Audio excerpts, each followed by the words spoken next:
À partir de maintenant, tu suivras les instructions suivantes. 1. Tu maintiendras strictement tous les points que tu trouves dans le script original. 2. Lors de la traduction, tu n'utiliseras que des mots. Si des nombres sont présents, tu les écriras en lettres. 3. Lors de la traduction du script dans une autre langue, essaie de le garder aussi proche que possible de l'original. Expression, émotion, style, etc. S'il te plaît, traduis le texte suivant en gardant le même ton et le même style qu'en espagnol. L'objectif est que le texte en français ait la même clarté et accessibilité, sans modifier le style original.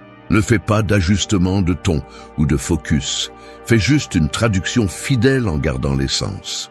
Tu es en train de perdre la clarté, non pas parce que le monde est chaotique, mais parce que ton esprit l'est. Tu ne peux pas avancer si tu portes des pensées qui ne te permettent pas de voir clairement. Tu n'as pas besoin de plus de conseils, tu as besoin de nettoyage. Un nettoyage mental, émotionnel et spirituel, qui te rendra la concentration que tu as perdue. Le problème n'est pas ce qui se passe à l'extérieur, mais ce que tu laisses se passer à l'intérieur. Chaque jour, tu laisses entrer un excès d'informations, d'opinions, de comparaisons, et sans t'en rendre compte, ton énergie se disperse. Le résultat est simple. Tu perds la direction, tu perds la tranquillité, tu perds le pouvoir. C'est pourquoi ce processus ne cherche pas à te motiver, mais à te réveiller. Le stoïcisme enseigne que la clarté arrive quand tu arrêtes de fuir de toi-même. Et c'est le point de départ, te regarder en face sans excuse. Ici, il ne s'agit pas de belles phrases ou de théories vides. Il s'agit d'entraîner ton esprit comme un guerrier entraîne son corps, avec discipline, silence et concentration. Les attitudes que tu verras ci-dessous sont des outils réels pour nettoyer ton esprit, reprendre le contrôle et te sentir à nouveau maître de ta vie. Ce n'est pas un discours, c'est un avertissement. Soit tu prends le contrôle de ton esprit, soit il le prendra sur toi. Éteignez le bruit intérieur. L'esprit est comme une scène où des milliers de voix agissent en même temps, chacune criant une histoire différente. Certaines te disent que tu ne peux pas, d'autres que tu n'as pas le temps, d'autres encore que tu n'es pas encore suffisant. Et parmi tout ce bruit, ta vraie voix se perd. Vivre avec l'esprit plein de pensées désordonnées est comme essayer de voir le reflet de ton visage dans un lac agité. Plus tu bouges, moins tu vois. Tu ne peux pas construire une vie claire avec un esprit qui ne se tait pas. Le bruit intérieur est l'ennemi silencieux qui sabote tes décisions, te fatigue sans raison et t'éloigne de toi-même. Le curieux est qu'il ne provient pas du monde extérieur, mais du manque de contrôle sur ce que tu permets de vivre dans ta tête. Éteindre le bruit intérieur ne consiste pas à éliminer les pensées, mais à discipliner ton attention. La plupart des gens pensent que penser sans arrêt est un signe d'intelligence, alors qu'en réalité, c'est le signe d'un esprit indiscipliné. Le sage n'est pas celui qui pense le plus, mais celui qui choisit à quoi penser. Chaque pensée est une graine, et si tu plantes de la peur, tu récolteras de l'anxiété. Si tu plantes du ressentiment, tu récolteras de l'amertume. C'est pourquoi les stoïciens entraînaient de leur esprit chaque jour, pour que les pensées ne les gouvernent pas. Marc Aurèle disait que le bonheur de ta vie dépend de la qualité de tes pensées. Et cela reste vrai aujourd'hui plus que jamais. Le monde moderne est conçu pour te garder distrait. Des nouvelles qui alimentent la peur, des réseaux sociaux qui comparent ta vie à celle des autres, des conversations sans but qui ne font que combler le vide. Chaque stimulus que tu ne filtres pas devient du bruit. Et ce bruit te vole de l'énergie, de la clarté et de la concentration. Si tu n'établis pas de limites mentales, tu finis par porter des idées étrangères qui se sentent comme les tiennes. Toute pensée ne mérite pas d'attention, toute opinion ne mérite pas de réponse. Le silence intérieur est le filtre qui sépare l'essentiel de l'inutile. Commence par observer ton dialogue interne. Quel genre de choses te dis-tu quand personne ne t'écoute? Parce que ce ton intérieur détermine comment tu affrontes la vie. Si ton esprit est un espace où tout est permis, le chaos s'installe. Apprends à t'arrêter. Quand tu sens que ta tête se remplit d'inquiétude, ne lutte pas contre elles. Regarde-les passer comme si elles étaient des nuages. Tu n'es pas tes pensées, tu es celui qui les observe. Cette différence est celle qui te redonne le pouvoir. Le silence n'est pas vide, c'est l'espace où les choses se mettent en ordre. Les stoïciens le pratiquaient comme une forme d'entraînement spirituel. Le silence te montre ce que tu évites, ce que tu nies et ce que tu dois accepter. Au début, il est inconfortable parce qu'il te confronte à toi-même, mais ensuite il devient ta force. Si tu peux être seul avec toi-même, rien ni personne ne pourra te perturber. Quand l'esprit cesse d'être une tempête, la vie devient plus légère, plus simple, plus tienne. Éteindre le bruit intérieur est un acte de rébellion, à une époque qui t'oblige à être constamment connecté. Il ne s'agit pas de t'isoler du monde, mais de choisir quand te connecter avec lui. Celui qui maîtrise son esprit maîtrise sa réalité. Car le monde ne t'affecte pas par ce qu'il est, mais par ce que tu penses de lui. Et si tu arrives à garder le silence au milieu du chaos, le chaos cesse d'avoir du pouvoir sur toi. C'est là la véritable force d'un esprit entraîné. Il peut entendre le bruit sans perdre son calme. Il peut vivre en mouvement sans cesser d'être en paix. Parce que quand tu arrives à faire taire le monde en toi, rien à l'extérieur ne redevient aussi bruyant. 2. Redessine ta façon de vivre. La vie ressemble à une maison qui a été construite sans plan. Avec le temps, chaque pièce se remplit de choses que tu n'utilises pas, de meubles qui gênent, de souvenirs qui n'ont plus leur place. Tu continues à y vivre, mais l'espace devient si petit que tu peux à peine bouger. Il en va de même pour l'esprit. Tu accumules des routines, des habitudes, des croyances et des engagements qui ne te servent plus, mais que tu gardes par habitude. Redessiner ta façon de vivre ne signifie pas commencer à zéro, mais oser jeter ce qui te vole l'air.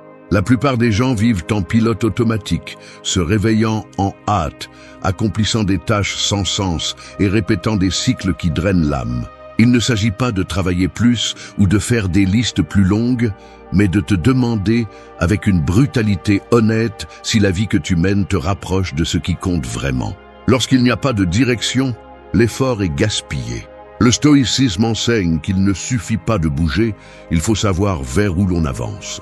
Et si ton quotidien ne reflète pas tes valeurs, alors tu vis dans une structure étrangère, conçue par le bruit des autres. Chaque décision façonne ton destin. Si tu répètes ce qui te fait te sentir vide, tu construis ta propre prison. Redessiner ta vie exige du courage, car cela implique de démanteler le confort. Il y aura des choses qui feront mal à lâcher, des personnes qui ne s'adapteront plus, des routines que tu devras briser. Mais l'inconfort n'est pas l'ennemi, c'est le signe que tu nettoies le terrain pour quelque chose de mieux. Il n'y a pas de clarté sans désordre préalable. Comme une maison en rénovation, le chaos fait partie du processus. Commence par les petites choses. Range ton environnement, ajuste tes horaires, définis tes priorités. Ne continue pas à donner ton temps à ce qui ne te rend pas la paix. Chaque fois que tu choisis de simplifier, tu récupères du pouvoir. L'esprit a besoin de structure et c'est à toi de la concevoir. N'attends pas que la vie t'arrange les pièces, tu es l'architecte. Si quelque chose ne convient pas, change-le. Si une habitude ne t'apporte rien, élimine-la. Les gens disent qu'ils n'ont pas le temps, mais ce qu'ils n'ont vraiment pas, c'est la concentration. Tu perds des heures sur ce qui ne construit pas et ensuite tu te demandes pourquoi tu te sens vide.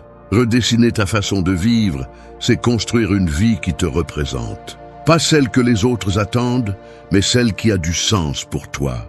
Cela demande de la discipline, de l'introspection et du courage. Tu ne peux pas trouver la paix si ton environnement contredit tes valeurs. Chaque jour, tu as l'opportunité d'ajuster quelque chose, de faire un changement, de nettoyer une partie de ta routine. Le changement n'est pas accompli par de grands gestes, mais par de petites décisions qui sont répétées avec cohérence. Le stoïcisme le rend clair. La vie ne se transforme pas lorsque le monde change, mais lorsque tu changes ta façon de te rapporter à lui. Et ce redessin commence en toi. Tu n'as pas besoin d'une vie parfaite, tu as besoin d'une vie alignée. Quand ce que tu fais, dis et penses pointe dans la même direction, tu ressens de la stabilité. Quand tu vis avec intention, tout devient plus clair. Redessiner ta façon de vivre, c'est reprendre possession de ton temps, de ton énergie et de ton but. Parce que la clarté n'apparaît pas par chance, elle se construit avec chaque choix. Et la seule façon de vivre en paix est de concevoir une vie dont tu n'as pas besoin de t'échapper. 3. Fais de la discipline ta force. La discipline est comme une épée forgée dans le feu de la fatigue et de la constance. Chaque fois que tu choisis de faire ce qui est correct plutôt que ce qui est facile, tu donnes forme au métal de ton caractère. Et même si le processus fait mal, c'est la différence entre celui qui ne fait que rêver et celui qui avance vraiment. La plupart veulent des résultats sans sacrifice. Ils veulent la paix sans ordre, le succès sans effort. Mais la vérité est dure. Il n'y a pas de liberté sans discipline. Un esprit indiscipliné est comme un navire sans gouvernail, toujours à la merci du vent. Si tu n'apprends pas à te gouverner, d'autres le feront pour toi. Faire de la discipline ta force ne signifie pas vivre sans repos, mais maintenir un engagement ferme envers toi-même. Ce n'est pas de la rigidité, c'est de la cohérence. C'est comprendre que tu n'auras pas toujours de la motivation, mais que tu peux avoir un but. La motivation change avec l'humeur, la discipline non. C'est la base sur laquelle tout ce qui dure est construit. Les stoïciens le savaient bien. Celui qui maîtrise ses impulsions maîtrise son destin. Épictète disait que personne n'est libre s'il ne peut se contrôler. Et cela inclut tes pensées, tes paroles et tes actions. Ton esprit cherchera toujours le chemin le plus facile, car économiser de l'énergie est dans sa nature. Mais chaque fois que tu cèdes à la paresse, tu perds de la force. Chaque fois que tu procrastines, tu t'éloignes de toi-même. La discipline ne s'entraîne pas dans les grands moments, mais dans les petits actes quotidiens. Te lever quand tu n'as pas envie, tenir la parole que tu as donnée, résister à la tentation d'abandonner quand personne ne te regarde. Ce n'est pas une punition, c'est une forme de respect envers toi-même.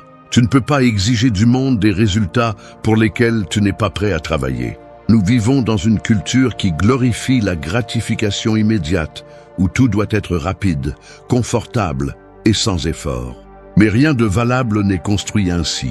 La discipline n'est pas l'ennemi du plaisir, elle est celle qui l'ordonne.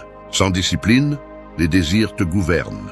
Avec elle, tu décides ce que tu mérites et ce que tu ne mérites pas. La véritable force n'est pas de contrôler les autres, mais de maîtriser tes propres réactions.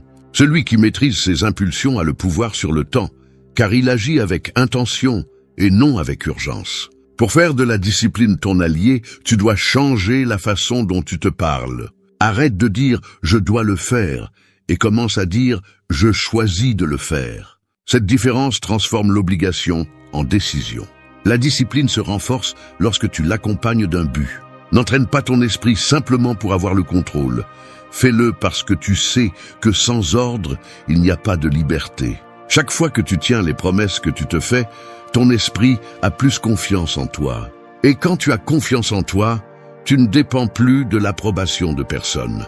Les stoïciens comprenaient que la discipline n'était pas une oppression, mais une direction. C'est le pont entre le chaos et la clarté.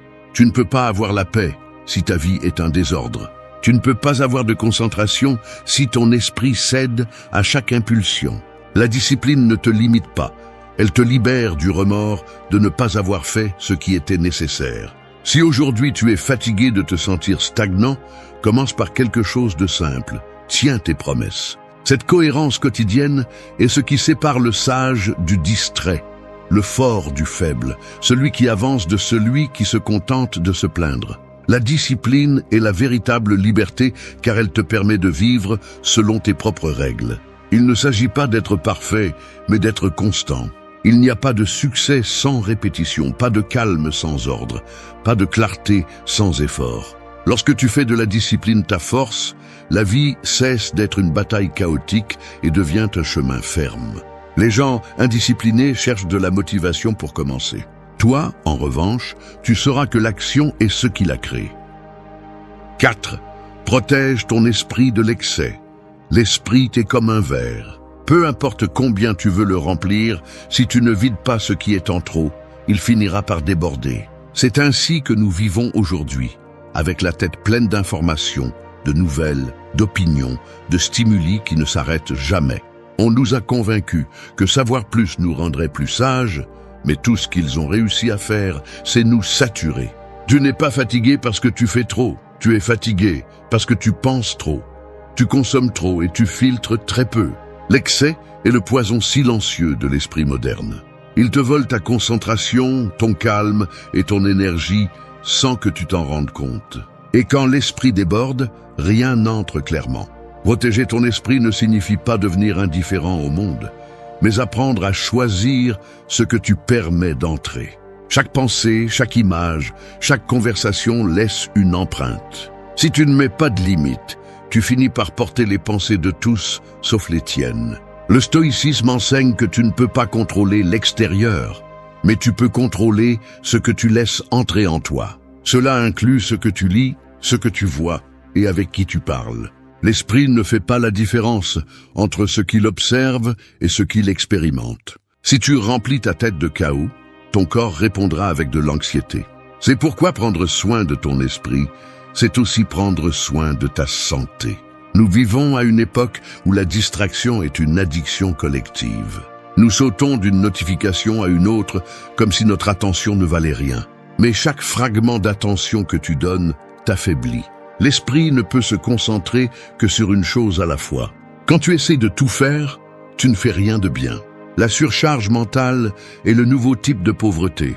Des gens avec beaucoup d'informations et peu de sagesse. Les stoïciens le savaient il y a des siècles. Le calme ne vient pas d'avoir plus, mais de nécessiter moins. Tu n'as pas besoin de plus de données, tu as besoin de direction. Tu n'as pas besoin de plus de stimuli, tu as besoin de silence. Commence par nettoyer ton environnement mental. Filtre les conversations, les contenus et les personnes qui n'apportent rien. Il ne s'agit pas d'arrogance, il s'agit d'hygiène émotionnelle. Tout comme tu ne mangeras pas de déchets, tu ne devrais pas nourrir ton esprit avec des pensées toxiques. Chaque chose que tu consommes affecte ta perception du monde. Si tu passes la journée à observer le chaos, tu commenceras à croire que le chaos est la norme. C'est pourquoi il est vital de créer des espaces de déconnexion, des moments où ton esprit respire. Le silence n'est pas de l'ennui, c'est de la restauration. Dans le calme, tout ce que le bruit a dérangé se réorganise. Protéger ton esprit de l'excès signifie aussi apprendre à dire non. Non aux engagements que tu ne ressens pas, non aux sujets qui ne t'ajoutent rien, non aux besoins constants d'avoir une opinion sur tout. Le sage ne réagit pas à chaque stimulus, parce qu'il sait que son énergie est limitée. Celui qui veut de la clarté ne se laisse pas entraîner par le trivial. Chaque distraction que tu acceptes est une décision qui retarde ton but. C'est pourquoi la force mentale ne se mesure pas par la quantité d'informations que tu gères, mais par ta capacité à rester concentré quand tout cherche à te disperser. L'excès te vole la vie sans faire de bruit. Il te fait sentir productif, alors qu'en réalité tu es juste occupé. Il te fait croire que tu es connecté, alors qu'en réalité tu perds la connexion avec toi-même. Protéger ton esprit, c'est choisir consciemment ce qui mérite ton attention et ce qui ne le mérite pas. Quand tu réduis l'excès, la clarté apparaît. Quand tu choisis le silence, la force arrive. Quand tu priorises l'essentiel, tout se simplifie. Le stoïcisme enseigne que l'esprit est comme un jardin. Si tu ne déracines pas les mauvaises herbes, les fleurs ne poussent pas. Et tu ne peux pas fleurir si ton esprit est plein de bruit, de distraction et d'excès. 5. Libère-toi du jugement des autres. Imagine que chaque opinion que tu reçois est comme une pierre que quelqu'un dépose dans ton sac à dos. L'une te dit que tu n'es pas assez, une autre que tu devrais faire différemment, une autre que tu perds ton temps. Sans t'en rendre compte, tu finis par marcher avec le poids de toutes ces pierres. Et pire encore, tu oublies lesquelles sont les tiennes et lesquelles ne le sont pas. Le jugement des autres devient une chaîne invisible qui façonne tes décisions, tes paroles, même la façon dont tu te vois dans le miroir. Mais la vérité est que personne ne vit en toi. Personne ne connaît toute ton histoire, et pourtant, beaucoup pensent avoir le droit de donner leur avis sur celle-ci. Se libérer du jugement des autres n'est pas de la rébellion, c'est de la survie mentale. Le jugement des autres a autant de pouvoir que celui que tu lui donnes.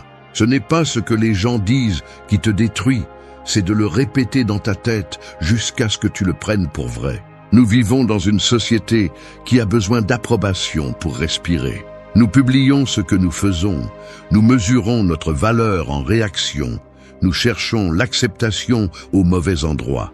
Mais celui qui vit en attente d'applaudissements vit aussi dans la crainte du silence. Et cette peur te vole ton authenticité. Les stoïciens l'avaient bien compris. Ce que pensent les autres n'est pas sous ton contrôle, et par conséquent, cela ne doit pas te voler ta paix. L'opinion extérieure ne définit pas qui tu es. Elle ne révèle que d'où les autres te regardent. Chaque fois que tu adaptes ton comportement pour plaire, tu renonces à une partie de toi. Tu te moules pour correspondre aux attentes des autres, oubliant que le prix de l'acceptation est souvent de trahir ton essence. La liberté intérieure commence lorsque tu n'as plus besoin d'expliquer tes décisions. Tu n'as pas besoin de justifier ton processus à ceux qui ne le comprennent pas. Tu n'as pas besoin de défendre ta croissance à ceux qui sont restés stagnants. Être fidèle à toi-même dérange ceux qui vivent endormis, et c'est bien. Tu n'es pas ici pour plaire, tu es ici pour être cohérent avec toi-même. Le jugement des autres se nourrit de tes insécurités. Si tu ne travailles pas ta valeur personnelle, n'importe quelle critique peut te faire tomber. C'est pourquoi se libérer de l'opinion extérieure nécessite de renforcer la relation avec toi-même. Quand tu sais qui tu es, les paroles des autres deviennent un bruit de fond. Tu n'as pas besoin de crier pour prouver quoi que ce soit. Le silence de celui qui a la clarté vaut plus que l'approbation de 1000 voix vides. Épictète disait que personne ne peut te blesser sans ton consentement, et cela inclut les paroles. Si tu ne les acceptes pas, elles ne t'affectent pas. Commence par observer combien de tes actions naissent de la peur d'être jugé. Demande-toi si ce que tu fais te représente ou évite simplement le conflit. La plupart des gens sont pris au piège dans le besoin d'être compris, alors qu'en réalité, le plus puissant est d'être authentique même si personne ne le comprend. La véritable force n'est pas de plaire à tout le monde, mais d'être qui tu es sans demander la permission.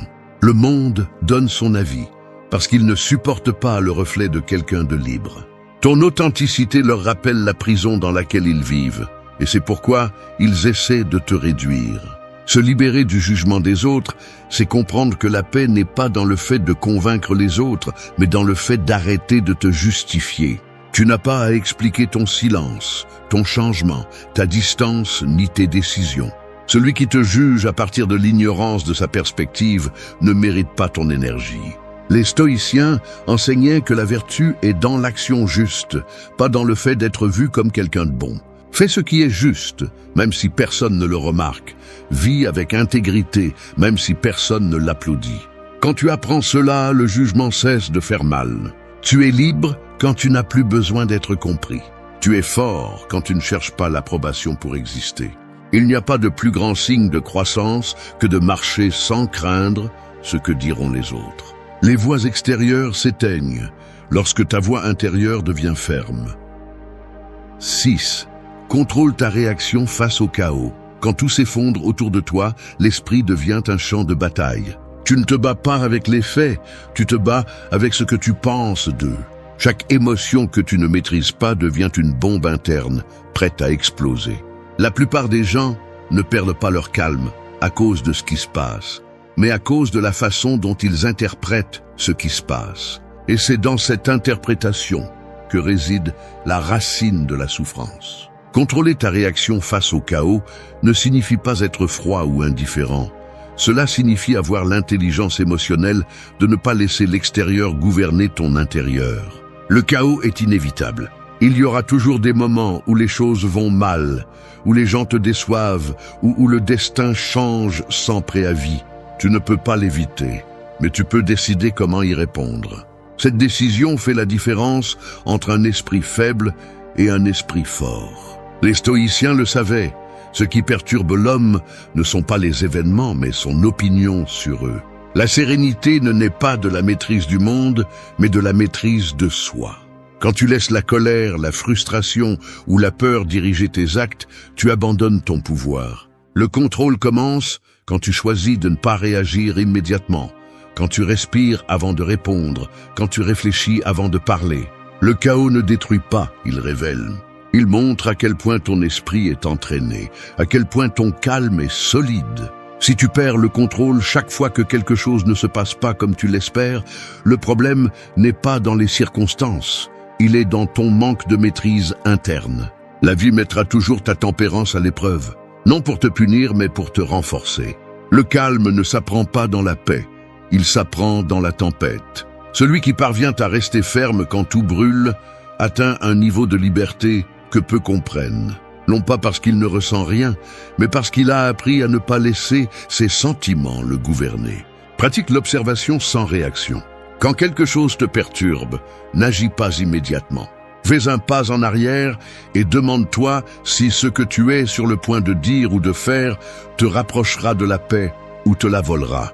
L'esprit sans contrôle agit impulsivement, mais l'esprit discipliné répond avec sagesse. Ce n'est pas une faiblesse de te retenir, c'est de la maturité. La véritable force réside dans le choix du silence, lorsque le bruit domine. Contrôler ta réaction ne signifie pas supprimer les émotions, c'est les diriger vers quelque chose d'utile. L'énergie que tu dépenses à te disputer ou à te lamenter pourrait être utilisée pour créer, résoudre ou avancer. Les stoïciens voyaient dans chaque crise une occasion d'exercer la vertu. Le chaos n'est pas une punition, c'est le gymnase de l'âme. Chaque fois que tu choisis de rester serein, tu renforces ton caractère. Contrôler ta réaction face au chaos, c'est te rappeler que tu n'es pas le feu, tu es celui qui décide s'il brûle ou se transforme. La vie ne consiste pas à éliminer le désordre, mais à apprendre à maintenir l'équilibre au milieu de celui-ci. Quand tu comprends cela, rien ne peut te manipuler. Peu importe combien de bruit il y a à l'extérieur, à l'intérieur de toi il y a un espace où rien ne te touche. C'est ça la véritable liberté. Le calme qui ne dépend pas de ce qui se passe, mais de qui tu décides d'être quand tout bouge. 7. Priorise-toi sans culpabilité. Vivre pour tout le monde, c'est comme essayer de remplir des verres cassés avec ta propre eau. Tu donnes du temps, de l'énergie et de l'attention, mais ce n'est jamais suffisant. Et à la fin de la journée, tu te demandes pourquoi tu te sens vide. La réponse est simple. Tu as oublié de prendre soin de toi pendant que tu prenais soin de tout le monde. Se prioriser n'est pas de l'égoïsme, c'est de l'équilibre. Tu ne peux pas offrir la paix si ton esprit est épuisé, ni l'amour si ton cœur est plein de fatigue. Pourtant, beaucoup ont appris que mettre des limites est être froid, que dire non est décevoir, que penser à soi-même est un péché. Mais il arrive un moment où continuer à tout donner sans s'arrêter cesse d'être une vertu et commence à être une forme d'autodestruction. Se prioriser sans culpabilité signifie se rappeler que ton bien-être n'est pas négociable. Tu n'as pas besoin de justifier tes pauses, ni de demander la permission de te reposer. Les stoïciens enseignaient que la vertu naît de l'ordre interne, et cet ordre commence quand tu apprends à t'écouter. Tu n'es pas une machine créée pour performer sans arrêt. Tu es un être humain qui a besoin d'espace pour respirer, réfléchir et se ressourcer. Si tu ne le fais pas, la vie te force à t'arrêter. Celui qui ne prend pas de temps pour lui-même finit par se vider lentement, sans s'en rendre compte. La culpabilité de se prioriser vient de la peur de perdre l'approbation. Mais la vérité est que celui qui se sent offensé parce que tu choisis de prendre soin de toi bénéficiait du fait que tu ne le faisais pas. Il ne s'agit pas d'être indifférent, mais de comprendre que tu ne peux pas guérir quelqu'un si tu es brisé. Dire non fermement est un acte d'amour-propre, pas de froideur. Si tu cèdes toujours par peur du rejet, tu finis par te rejeter toi-même. L'auto-soin n'est pas un luxe, c'est une forme de respect. Apprendre à s'arrêter, à se reposer et à mettre des limites n'est pas une faiblesse, c'est de la maturité émotionnelle. Commence par reconnaître tes propres besoins sans les juger. Demande-toi ce qui te donne de l'énergie et ce qui te l'enlève. La clarté arrive quand tu commences à agir en cohérence avec ce que tu ressens. Si quelque chose te vide constamment, ne l'appelle pas loyauté, appelle-le épuisement. L'équilibre ne se trouve pas en faisant plaisir à tout le monde, mais en étant fidèle à ce dont tu as vraiment besoin. Les stoïciens savaient que prendre soin de l'âme était aussi important que prendre soin du corps. Tu ne peux pas aspirer à la sagesse en vivant dans un épuisement constant. Apprends à être avec toi sans te sentir coupable. Consacre du temps à ce qui te nourrit, la lecture, le silence, le repos, l'exercice, la réflexion. Ces moments ne sont pas une perte. Ils sont un investissement. En eux, tu retrouves la clarté que le bruit quotidien te vole. Quand tu te priorises, tu prends de meilleures décisions, tu choisis des relations plus saines et tu affrontes les défis avec sérénité. Celui qui se connaît se soigne, et celui qui se soigne se respecte. Se prioriser sans culpabilité, c'est comprendre que tu ne peux pas servir à partir du manque. La véritable générosité naît de l'équilibre, pas du sacrifice. Tu n'es pas venu dans ce monde pour tout porter, tu es venu pour vivre avec conscience. Tu ne peux pas sauver celui qui ne veut pas être sauvé, mais tu peux te sauver toi-même en choisissant de ne pas t'épuiser pour ce que tu ne peux pas contrôler. Quand tu apprends à protéger ta paix, les mauvaises personnes s'éloignent et les bonnes restent. Ne crains pas de décevoir, crains de te perdre en essayant de plaire. Le stoïcisme enseigne que la vertu est d'agir selon la nature, et ta nature a besoin de repos, de limites et de direction. Te prioriser n'est pas te mettre au-dessus des autres, c'est te mettre au niveau que tu mérites. Il n'y a pas de culpabilité à prendre soin de ce qui te maintient en vie. Le monde a besoin de personnes complètes, pas de martyrs fatigués. 8. Fais confiance au rythme de la vie. Il y a des choses qui ne fleurissent que lorsqu'arrive leur saison. Tu peux arroser une graine tous les jours, lui parler avec espoir, la soigner avec patience. Mais si ce n'est pas encore son temps, elle ne germera pas.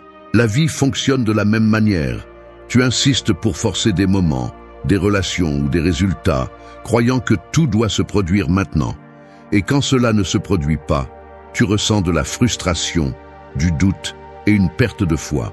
Mais ce que tu ne comprends pas, c'est que le temps ne travaille pas contre toi. Il travaille avec toi. Ce qui est à toi n'a pas besoin d'être poursuivi. Il a juste besoin que tu sois prêt à le recevoir.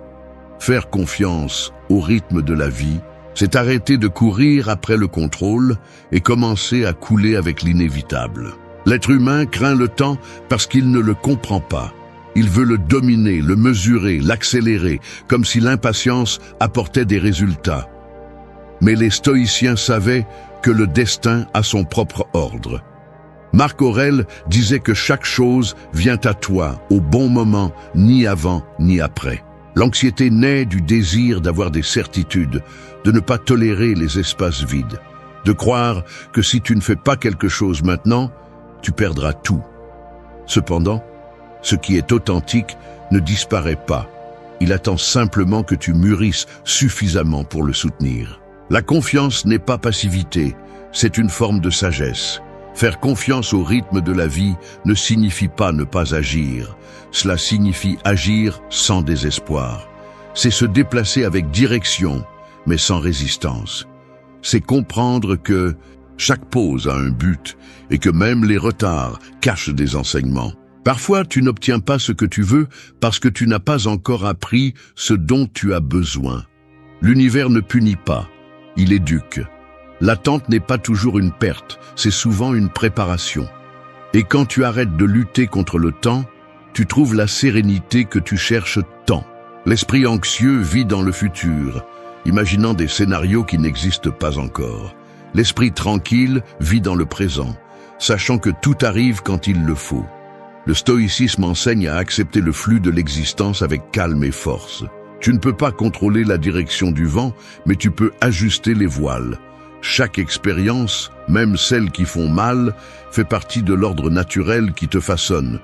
Te résister ne fait que multiplier la souffrance. Quand tu fais confiance, même les obstacles deviennent des alliés, parce que tu comprends que rien n'est un hasard, tout contribue à ta croissance. Fais aussi confiance à tes processus internes. Ne te punis pas pour ne pas avancer aussi vite que les autres. Tous les chemins n'ont pas le même rythme. Te comparer aux autres, c'est oublier que chaque histoire a son propre temps. Parfois, ce qui semble aujourd'hui être un enlisement n'est que le silence avant la progression. Les grands changements naissent souvent dans les moments où tout semble s'arrêter. Là, quand rien ne bouge à l'extérieur, c'est à l'intérieur que tu te transformes le plus. La patience est une forme de foi en action, une déclaration silencieuse que tu sais que le meilleur arrivera quand tu seras prêt. Le contrôle absolu est une illusion. Essayer de maîtriser chaque détail te mène à l'épuisement. Faire confiance à la vie, c'est lâcher le poids de l'attente. Tu n'as pas besoin de comprendre chaque événement, il suffit de rester ferme pendant qu'il se passe. Les stoïciens disaient que ce qui arrive convient.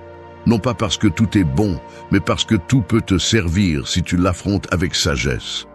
La foi n'est pas attendre que le monde te favorise, c'est croire que, quoi qu'il arrive, tu auras la force de continuer. Fais confiance au rythme de la vie. Tout ce qui est précieux n'arrive pas vite et tout ce qui est rapide ne reste pas. Ce qui est destiné à rester arrive sans bruit. Et quand il arrive, tu comprends pourquoi rien n'a fonctionné avant. Ne cours pas, ne force pas, ne doute pas de ton processus. Merci d'être resté jusqu'à la fin de la vidéo. Si vous avez tout vu, commentez « Je suis stoïcien » comme notre signe secret, indiquant que vous êtes un véritable apprenant du stoïcisme. N'oubliez pas de vous abonner et de liker la vidéo si elle vous a plu. Rendez-vous dans la prochaine vidéo et rappelez-vous, continuez à cultiver votre esprit stoïque. Tout change le jour où tu décides d'arrêter de chercher l'approbation et commences à te gouverner. Ce moment marque la différence entre celui qui survit et celui qui vit vraiment. Il ne s'agit pas de prétendre être fort, mais de le construire de l'intérieur, brique par brique, pensée par pensée. La véritable transformation n'arrive pas avec de jolis mots. Elle arrive quand tu apprends à maîtriser ton esprit, à rester ferme quand tout s'effondre et à choisir l'ordre au-dessus du chaos. Se reconstruire est un acte silencieux. Personne ne l'applaudit, personne ne le remarque au début, mais on le ressent dans la façon dont tu marches, dans ta réponse, dans ce que tu ne tolères plus.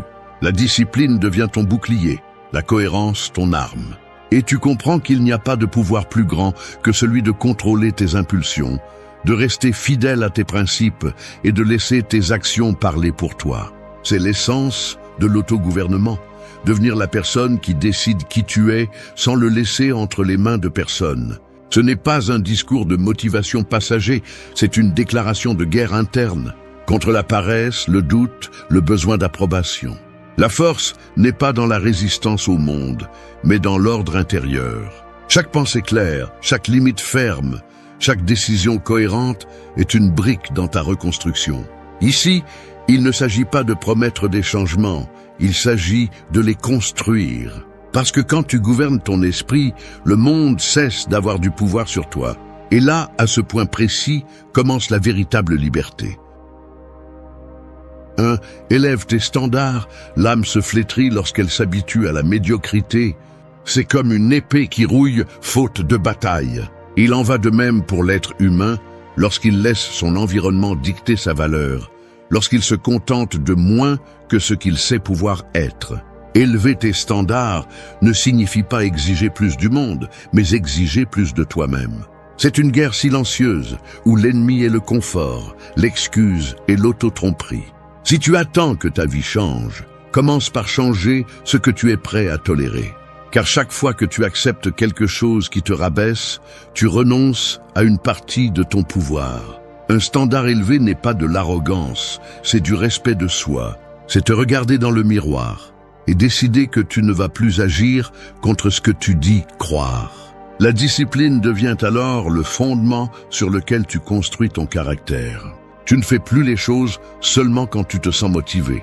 Tu les fais parce que ta parole vaut plus que ton humeur. C'est le début de l'autogouvernement. Agir avec cohérence, même lorsque personne ne te regarde. Les stoïciens l'ont bien compris. Celui qui maîtrise ses décisions n'a besoin de dominer personne d'autre. Et celui qui élève son esprit au-dessus de l'impulsion conquiert son destin. Il n'y a pas de transformation sans inconfort. Lorsque tu décides d'élever tes standards, beaucoup de choses et de personnes commenceront à s'éloigner. Non pas parce que tu changes trop, mais parce que tu ne rentres plus dans les endroits où tu survivais auparavant. Tu deviendras plus sélectif avec ce que tu consommes, avec ce dont tu parles, avec qui tu partages ton temps. Tu découvriras que tu n'as pas besoin de autant que tu le pensais, et que ce qui t'élève vraiment n'est pas l'approbation, mais la constance. Chaque choix cohérent devient une affirmation silencieuse de pouvoir. Je ne me contente plus de moins que ce que je suis capable d'être. Élever tes standards signifie aussi arrêter de te victimiser. Personne ne viendra te sauver, et c'est la meilleure nouvelle que tu puisses recevoir. Parce que tant que tu attends de l'aide, tu resteras bloqué. Mais lorsque tu comprends que tout dépend de ta volonté, la vie commence à bouger en ta faveur. Ton esprit cesse de chercher des excuses et commence à chercher des chemins. Tu ne dis plus « je ne peux pas », tu dis « pas encore, mais je vais le faire ». C'est dans cette différence que réside la force du caractère. Tu n'as pas besoin de crier ton changement, juste de le maintenir. Celui qui élève ses standards ne l'annonce pas, il le démontre avec le calme de celui qui sait où il va. Et c'est là que naît le véritable respect, non pas par peur ou par force, mais par la clarté de ton exemple. Parce que le monde ne suit pas celui qui parle bien, il suit celui qui se discipline. C'est ainsi que se construit le respect, non pas en l'exigeant, mais en étant digne. Chaque fois que tu choisis d'agir avec plus d'exigence qu'hier, tu te sépares de la moyenne. Chaque fois que tu gardes ton calme alors que tu explosais avant, tu réécris ton destin. Chaque fois que tu choisis l'effort sur l'excuse, ton esprit se renforce. Et cela, avec le temps, change tout. La vie ne s'élève pas par hasard, elle s'élève par décision. Élever tes standards, c'est te dire à toi-même « je ne baisserai plus le niveau juste pour rentrer ». Parce que celui qui vit en dessous de son potentiel finit par être prisonnier de sa propre faiblesse. Mais celui qui s'exige, qui se gouverne, qui s'ordonne de l'intérieur, devient invincible. La grandeur n'est pas réservée à quelques-uns, elle est disponible pour celui qui est prêt à payer le prix de la discipline. Et ce prix commence toujours par soi-même. 3. Maîtrise ce que tu contrôles. Les personnes qui souffrent le plus ne sont pas celles qui ont le moins, mais celles qui essaient de tout contrôler. C'est comme essayer d'arrêter la pluie avec les mains, se fatiguer pour l'inévitable tout en oubliant que tu peux construire un toit. La vie ne consiste pas à lutter contre ce qui t'échappe, mais à apprendre à diriger ton attention vers ce que tu peux influencer. Le véritable pouvoir ne vient pas du contrôle absolu, mais de la clarté pour distinguer ce qui dépend de toi de ce qui ne dépend pas. C'est la racine de la maîtrise personnelle, concentrer ton énergie là où elle a du sens. Chaque jour, ton esprit est rempli de bruit, d'opinions, de scénarios qui n'existent même pas. Tu perds de la force en t'inquiétant de ce que les autres pensent, du passé que tu ne peux pas changer ou d'un avenir qui n'est pas encore arrivé. Le véritable contrôle n'est pas dans le monde extérieur, il est dans ta réponse à celui-ci. Te maîtriser, c'est avoir le courage d'agir là où tu peux et la sagesse d'accepter là où tu ne peux pas. La maîtrise de soi s'entraîne avec de petites décisions. Il ne s'agit pas de grands gestes héroïques, mais de choisir avec cohérence tous les jours. Contrôler ce que tu dis, ce que tu consommes, ce que tu permets dans ton esprit. Éviter l'impulsion de réagir à tout ce qui te dérange. Apprendre à garder le silence quand les mots sont superflus et à agir quand le moment l'exige. Tu ne peux pas contrôler les actions des autres, mais tu peux décider de ne pas perdre ton équilibre à cause d'elles. Chaque fois que tu te retiens, tu renforces ta volonté. Et cette volonté est l'outil le plus puissant qui existe. Les gens perdent leur chemin parce qu'ils vivent en réagissant. Ils se lèvent en espérant que la journée sera facile, que les gens seront justes, que tout se passera comme prévu. Et quand cela n'arrive pas, ils s'effondrent.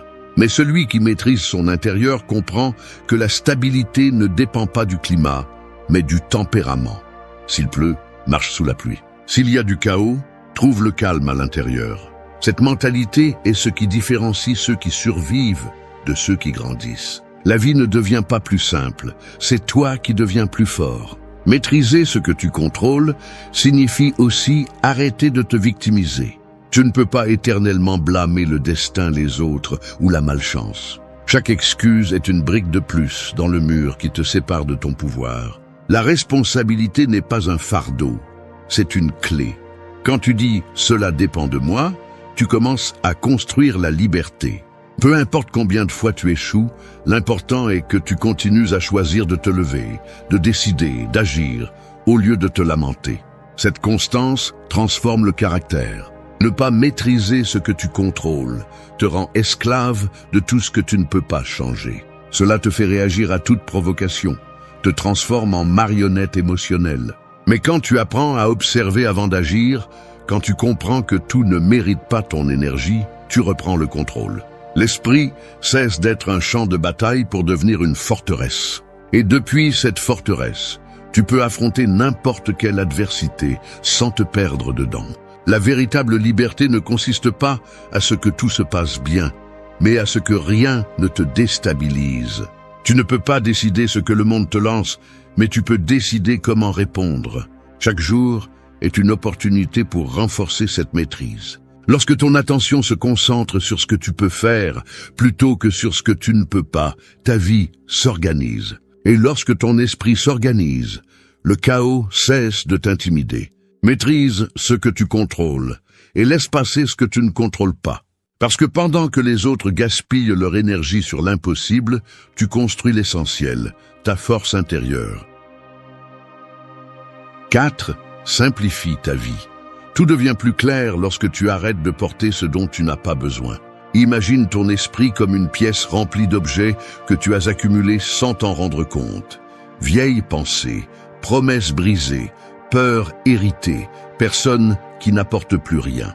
Tu essayes d'avancer, mais tu trébuches encore et encore sur la même chose. Simplifier la vie n'est pas abandonner, c'est dégager le chemin. C'est te débarrasser de l'inutile pour pouvoir voir l'essentiel avec clarté. Nous vivons à une époque où il est normal de confondre quantité et valeur. Nous voulons plus d'expérience, plus de choses, plus de reconnaissance, plus de validation. Mais plus tu cherches à combler, plus tu te sens vide. Le bruit du monde se déguise en importance et sans t'en rendre compte, il t'absorbe. L'esprit saturé perd sa direction. C'est pourquoi celui qui veut vivre avec un but doit apprendre à dire non sans culpabilité. Dire non à ce qui vole du temps, à ce qui draine de l'énergie, à ce qui perturbe la paix. La simplicité ne consiste pas à avoir peu, mais à avoir besoin de moins. La discipline est aussi une forme de nettoyage.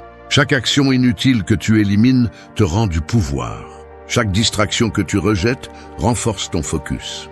Celui qui simplifie ne vit pas moins, il vit mieux. Parce que ce qui compte cesse de rivaliser avec le superficiel.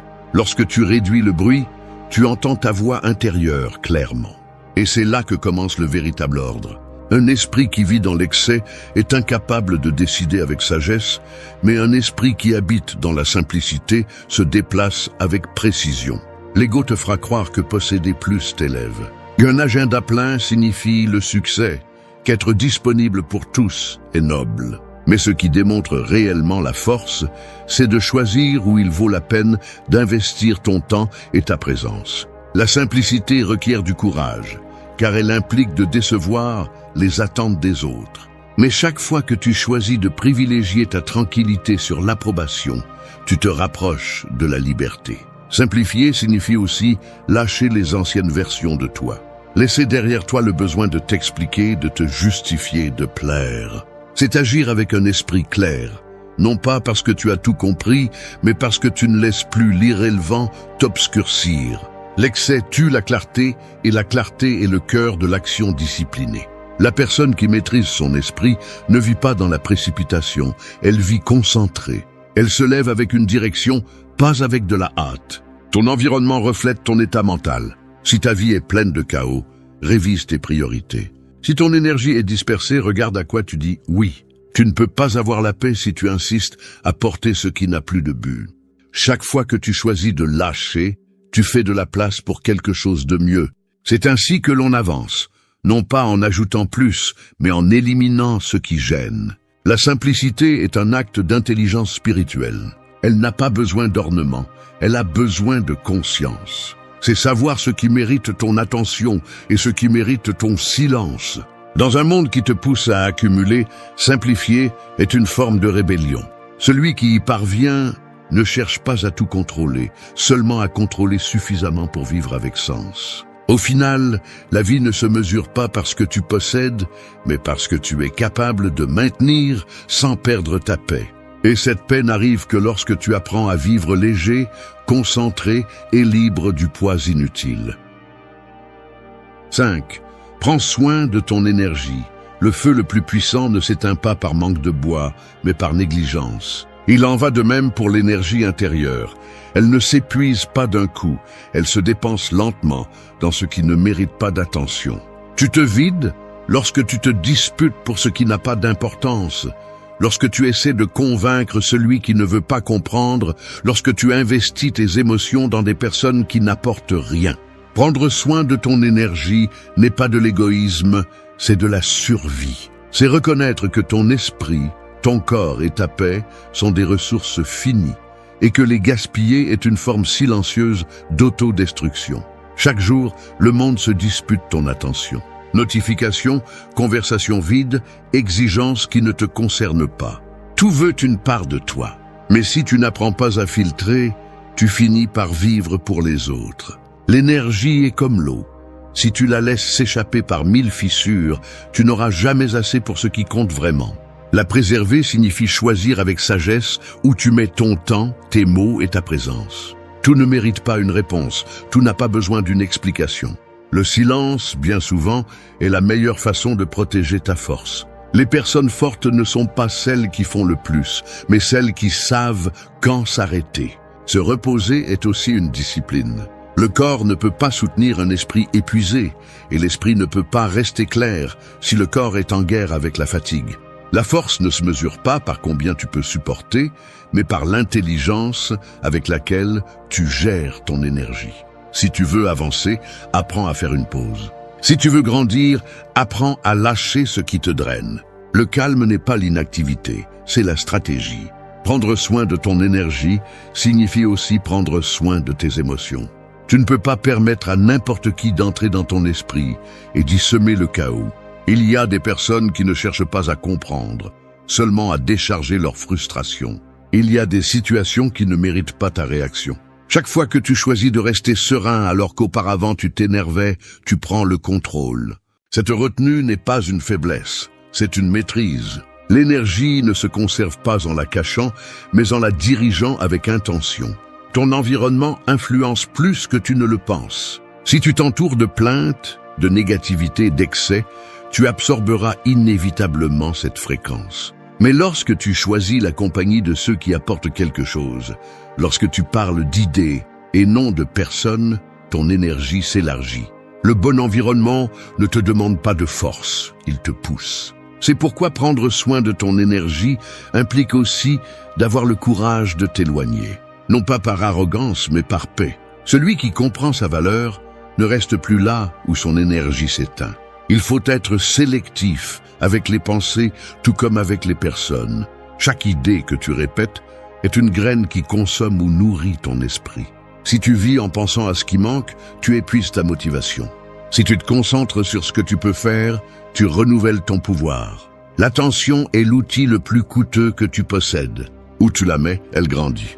Prendre soin de ton énergie, c'est prendre soin de ton focus. L'équilibre arrive lorsque tu comprends que tu ne peux pas tout faire ni être partout. Tu n'as pas besoin de prouver quoi que ce soit, il te suffit de rester fidèle à ce qui a du sens pour toi. Prends soin de ton énergie comme celui qui protège une flamme au milieu du vent avec patience et respect. Car de cette flamme dépend tout, ta clarté, ton courage, ta capacité à créer et à résister. Sans énergie, même les rêves les plus grands s'éteignent. Mais lorsque tu apprends à la préserver, tout ce que tu touches fleurit. 6. Persévère avec calme. L'acier ne se forge pas en quelques secondes. Il a besoin de temps, de feu et de répétition. C'est ainsi que se construit le caractère. Avec un effort constant, sans dramatisation, sans attendre des résultats immédiats. La plupart abandonnent, non pas par manque de talent, mais parce qu'ils confondent vitesse et progrès. Persévérer avec calme, c'est comprendre que ce qui vaut vraiment la peine n'est pas obtenu en courant, mais en marchant avec un but. La précipitation détruit ce que la constance peut construire. Chaque jour est un test silencieux. Il y aura des moments où rien ne semble avancer, où la fatigue pèse plus que la motivation. Mais c'est là que se mesure ta véritable force. L'esprit discipliné n'a pas besoin que les choses se passent bien pour continuer. Il a seulement besoin d'une raison pour ne pas abandonner. Persévérer n'est pas résister par entêtement. C'est avancer avec sagesse, en ajustant le pas quand c'est nécessaire, sans perdre la direction. Le calme est ce qui sépare le fort de l'impulsif, celui qui réussit de celui qui essaie seulement. Le monde te pousse à chercher des résultats rapides, des récompenses instantanées, une validation immédiate. Mais rien de profond ne pousse sur un terrain superficiel. Les racines solides ont besoin de temps sous terre avant de montrer leurs fruits. Cette patience active, cette foi rationnelle en ton processus, c'est l'essence de la persévérance. Il ne s'agit pas d'attendre passivement, mais d'agir avec équilibre. Tu fais ce que tu as à faire, même si personne ne t'applaudit, même si les résultats tardent, même si le silence est long, parce que tu sais que l'effort constant laisse toujours une trace, même quand on ne la voit pas. Le calme n'est pas passivité, c'est contrôle. C'est regarder le chaos sans perdre de vue l'objectif. C'est comprendre que tout a son rythme et que ce qui est forcé avant l'heure se brise. Persévérer avec calme signifie ne pas te laisser dominer par l'anxiété du résultat. Tu travailles, tu t'améliores, tu avances, mais sans laisser l'impatience te voler ta clarté. Chaque pas que tu fais avec assurance, aussi petit soit-il, te rapproche de là où tu veux être. La grandeur n'est pas atteinte par des élans de motivation, mais par une constance silencieuse. Les défaites font aussi partie du chemin. Il y aura des jours où tu auras l'impression que rien n'a de sens, où la fatigue te demandera de renoncer. Mais le calme t'apprend à résister sans te briser, à t'arrêter sans abandonner. Apprendre à respirer au milieu du chaos est une compétence que peu de gens maîtrisent. Parce qu'il ne s'agit pas d'être implacable, mais d'être constant sans perdre la paix. La discipline n'est pas rigidité, c'est équilibre entre effort et sérénité. Chaque fois que tu choisis de continuer sans te désespérer, tu entraînes ton esprit à résister au temps. Et cela, plus que tout talent, détermine ton destin. Persévérer avec calme, c'est rester ferme quand les émotions changent, quand la motivation s'éteint, quand l'environnement devient hostile. C'est avoir plus confiance dans le processus que dans le moment. Les stoïciens disaient que rien de grand ne se réalise sans effort soutenu. Le calme ne signifie pas manque d'intensité, il signifie direction. Tu peux être imparable et tranquille en même temps, déterminé mais serein, concentré sans anxiété. Cette combinaison est celle qui transforme le sacrifice en croissance et le temps en allié. Persévérer avec calme est la forme de discipline la plus mature parce qu'elle ne réagit pas, elle agit. Et quand tu maîtrises cette vertu, rien d'extérieur ne peut te précipiter ou te stopper. Tout vient à celui qui sait attendre en travaillant, à celui qui ne cherche pas de raccourcis, à celui qui a plus confiance en sa constance qu'en la chance. C'est là la véritable force, avancer sans bruit, sans hâte et sans pause. 7. Range ton esprit. Rien dans la vie ne fonctionne bien si l'esprit est en désordre. C'est comme essayer de construire une maison sur du sable mouvant. Peu importe l'effort que tu y mets, tout finit par s'enfoncer. Ranger l'esprit n'est pas un luxe, c'est une nécessité. C'est nettoyer l'espace où naissent tes décisions, tes émotions et tes réactions face à la vie. Parce que l'esprit chaotique ne te laisse pas avancer. Il te maintient coincé dans des pensées qui tournent sans direction. La clarté mentale n'apparaît pas par hasard. Elle se cultive avec de la pratique, de la discipline et la volonté de faire face à ce que tu as du mal à regarder. Ton esprit peut être ton refuge ou ta prison. Tout dépend de ce que tu permets d'y vivre. Si tu nourris la peur, le doute grandit.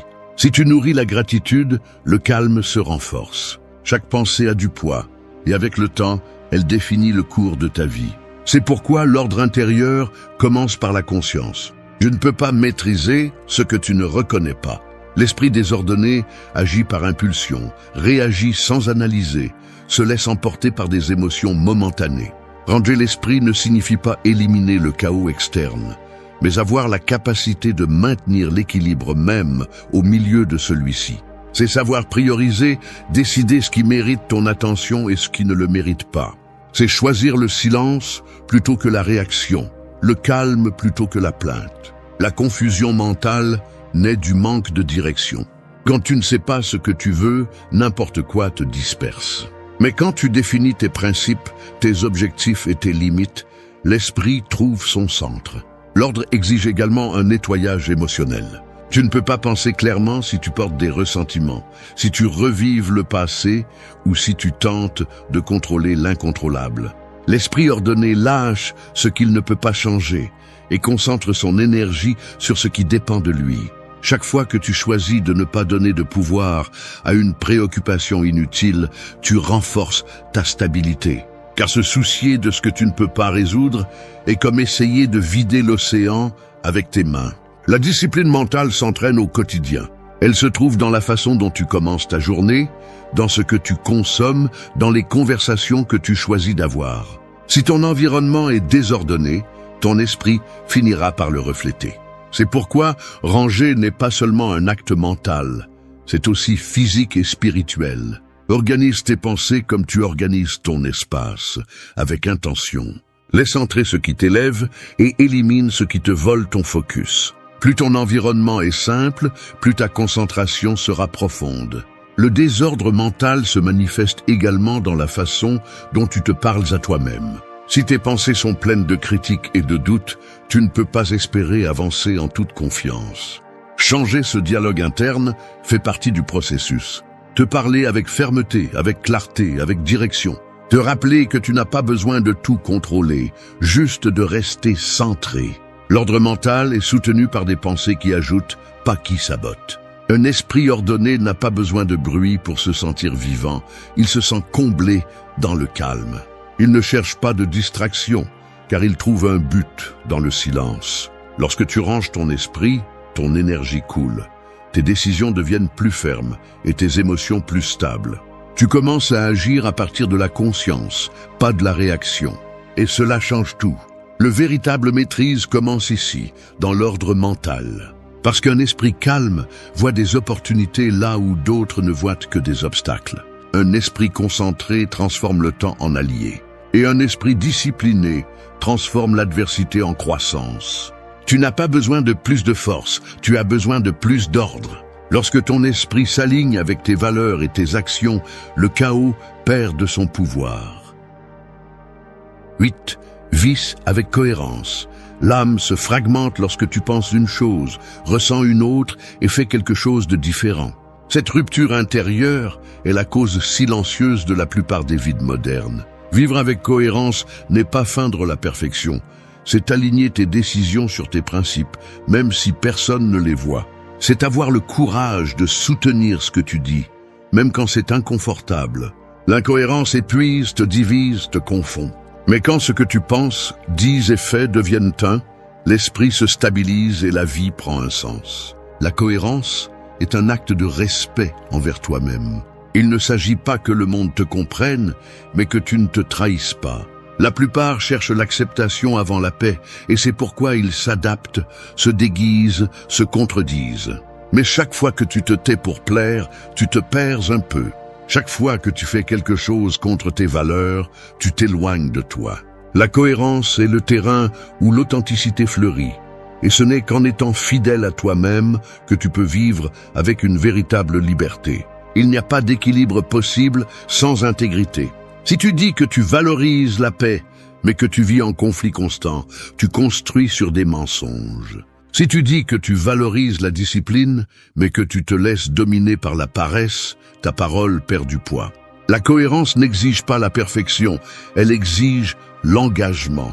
Cela signifie se lever chaque jour, prêt à agir en accord avec ce que tu crois, même si c'est difficile, même si personne ne le reconnaît. Parce que la véritable force n'est pas dans le bien parler, mais dans le bien agir. L'incohérence draine l'énergie.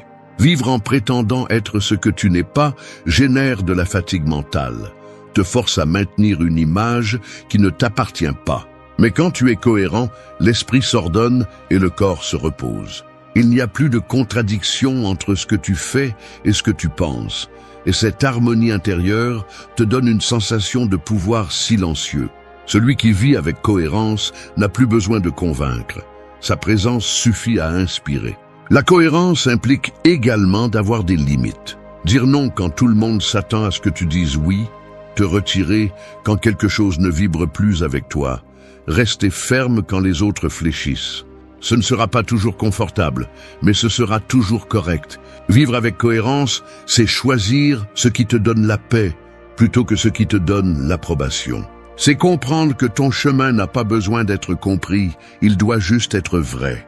La force morale ne se mesure pas par des discours, mais par de petites actions que personne ne voit. Elle réside dans le fait de tenir ta parole, même quand il n'y a pas de témoin, de bien traiter les autres, même quand tu n'attends rien en retour. Cette congruence crée une stabilité intérieure qu'aucune adversité ne peut renverser.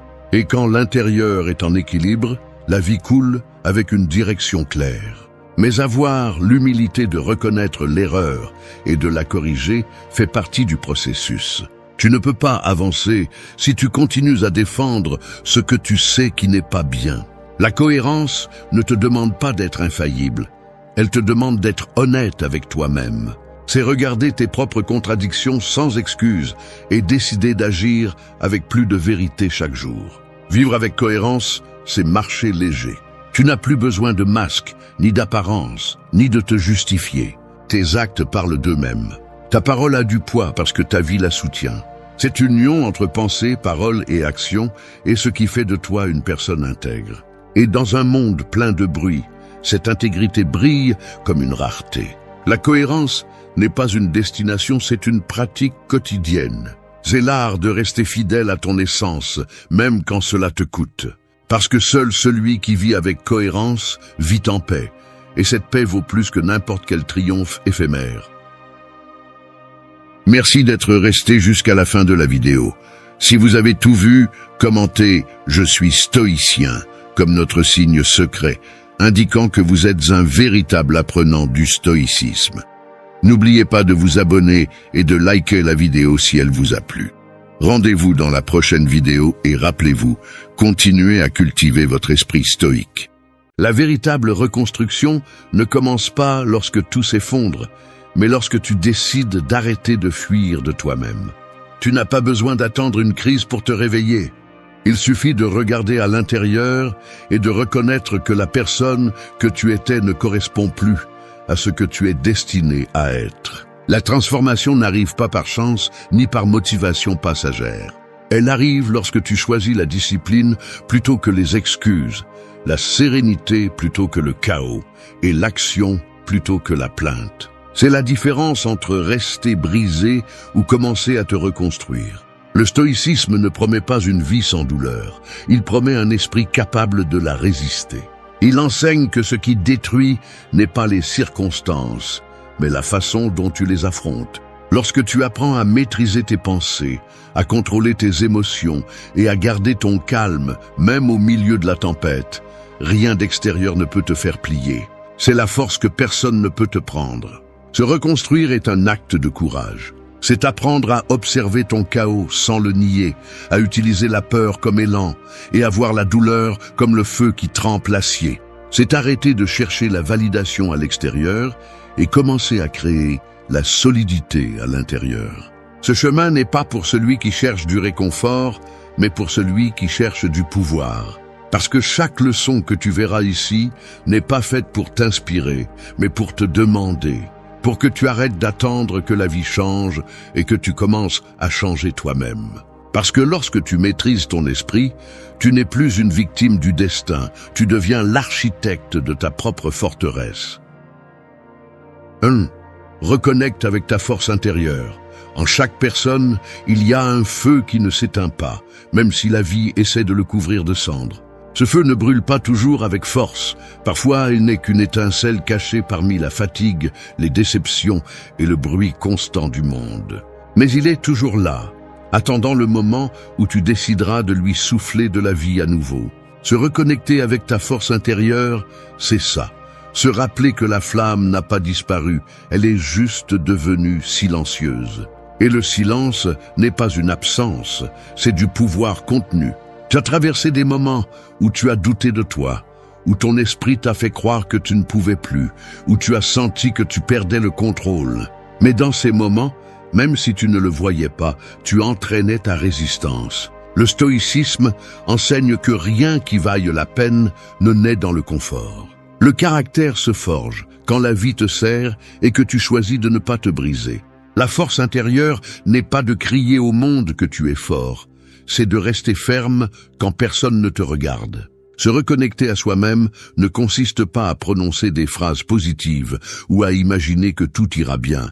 Il s'agit de regarder la réalité sans filtre et de décider d'agir malgré elle. Cela signifie accepter que la douleur fait partie de la croissance, que la peur est un signe de progrès et que le doute est un rappel que tu essaies encore. Celui qui se connaît profondément ne se rend pas au premier coup, car il comprend que les coups enseignent aussi. Ta force intérieure est comme un muscle. Si tu ne l'utilises pas, elle s'affaiblit. Si tu l'entraînes, elle se développe. Entraîne-la avec une discipline quotidienne, avec le silence, avec une brutalité honnête. N'attends pas de te sentir prêt, car tu ne le seras jamais complètement. Agisse quand même. Chaque décision ferme, chaque limite que tu poses, chaque pensée que tu choisis de contrôler sont des moyens de nourrir cette force. Tu n'as pas besoin de prouver quoi que ce soit à personne. Tu as juste besoin de te prouver à toi-même que tu peux avancer, même sans garantie. Le monde te poussera à te comparer, à douter, à dépendre de la reconnaissance des autres. Mais plus tu te connais, plus tu te rends compte que la validation externe est du bruit. La véritable force se construit dans la solitude. Quand tu te rends compte que tu peux te tenir sans l'approbation de personne. Le stoïcien ne cherche pas à être admiré, il cherche à être invincible face à son propre chaos. Et pour y parvenir, il doit se reconnecter avec la source la plus pure de pouvoir qui existe, celle qui vient de l'intérieur. De reconnecter avec ta force intérieure n'est pas un acte magique, c'est une décision consciente. C'est arrêter au milieu du bruit et te demander « Quelle partie de moi s'éteint et pourquoi l'abandonnais-je » C'est revenir à toi, même si ça fait mal, même si c'est difficile, même si personne ne comprend. La force intérieure ne crie pas, ne se vante pas, ne rivalise pas. Elle est simplement là, constante, inébranlable, attendant que tu lui fasses à nouveau confiance. Quand tu comprends cela, tu arrêtes de réagir et tu commences à répondre. Tu arrêtes de dépendre de ce qui se passe à l'extérieur et tu apprends à rester calme à l'intérieur. Parce que celui qui maîtrise son intérieur a déjà gagné la bataille la plus importante. Il ne s'agit pas de ne pas tomber. Il s'agit de se relever à chaque fois avec plus de clarté et moins de peur. Ta force intérieure n'est pas perdue. Elle a juste besoin que tu la regardes à nouveau avec la détermination de celui qui ne cherche plus de réconfort, mais de la transformation. 2. Vis avec une présence totale.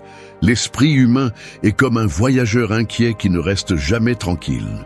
Il saute du passé au futur sans s'arrêter à l'endroit où la vie se déroule réellement, le présent. T'es-tu déjà surpris à te rappeler d'anciennes erreurs ou à imaginer des scénarios qui n'existent pas encore, pendant que le moment que tu as devant toi glisse entre tes doigts? Vivre avec une présence totale n'est pas une jolie phrase pour les réseaux sociaux. C'est un entraînement mental, une discipline de concentration que peu de personnes maîtrisent. La plupart des gens vivent distraits, connectés à tout sauf à eux-mêmes, pris dans des pensées qui répètent ce qu'ils ne peuvent plus changer ou dans des peurs qui anticipent ce qui n'arrivera peut-être jamais. Le stoïcisme enseigne que la sagesse réside dans l'acceptation que tu ne peux agir que dans le présent. Tout le reste n'est que des ombres mentales qui te volent ton énergie et ta clarté. Lorsque ton esprit est divisé entre ce qui a été et ce qui pourrait être, tu perds du pouvoir, tu perds ta direction, tu perds la vie. La présence est l'opposé de cette dispersion. C'est regarder, écouter et ressentir sans distraction. C'est être ici avec tout ce que tu es, sans t'échapper dans des pensées inutiles. Ce n'est pas de la passivité, c'est de la maîtrise. Celui qui apprend à être présent maîtrise le temps, car il comprend que le passé n'existe plus et que le futur n'appartient encore à personne. L'esprit indiscipliné cherche à s'échapper, l'esprit entraîné cherche à se concentrer. Et cette concentration se cultive chaque jour, à partir de choses très simples. Tu prends un café sans le goût. Tu parles à quelqu'un, écoute vraiment. Tu travailles, donne toute ton attention. Non pas parce que c'est poétique, mais parce que la présence est puissance. Elle te donne la clarté pour décider, la tranquillité pour résister et la force pour ne pas te perdre dans ce que tu ne peux pas contrôler. Lorsque tu vis sans présence, tu réagis sans réfléchir. Tu parles sans conscience, tu agis par impulsion et tu finis épuisé. Lorsque tu vis avec présence, tu observes avant de répondre, tu choisis avec intention, tu détectes tes émotions avant qu'elles ne te dominent. Cette différence sépare le sage du distrait. Être présent ne signifie pas nier tes pensées, mais les voir passer sans devenir elles. L'esprit qui observe sans attachement est celui qui gouverne. Dans la vie moderne, la présence est un acte de rébellion. Le monde veut ton attention. Il la combat chaque seconde, la draine avec des notifications, du bruit et de la comparaison. Mais lorsque tu choisis de te concentrer sur l'instant, tu brises cette chaîne invisible. Tu reprends le contrôle. Chaque fois que ton esprit se disperse et que tu le ramènes, tu construis un esprit fort. C'est la pratique stoïcienne la plus silencieuse et la plus puissante qui existe. Vivre avec une présence totale signifie aussi accepter le moment tel qu'il est, sans souhaiter qu'il soit différent. La réalité ne se plie pas au désir. Elle se comprend et se confronte avec calme. S'il y a de la douleur, elle est ressentie sans drame. S'il y a de la joie, elle est appréciée sans peur. Rien n'est exagéré, rien n'est minimisé. Tout est vécu en équilibre. La présence n'est pas un luxe spirituel, c'est une survie mentale. Elle t'ancre ici et maintenant, le seul terrain que tu peux gouverner. Plus tu es présent, moins les imprévus t'affectent, moins l'environnement te manipule, et plus tu marches fermement au milieu du chaos. Les gens qui maîtrisent leur attention maîtrisent leur vie, parce que ce que tu choisis de regarder détermine ce que tu crées.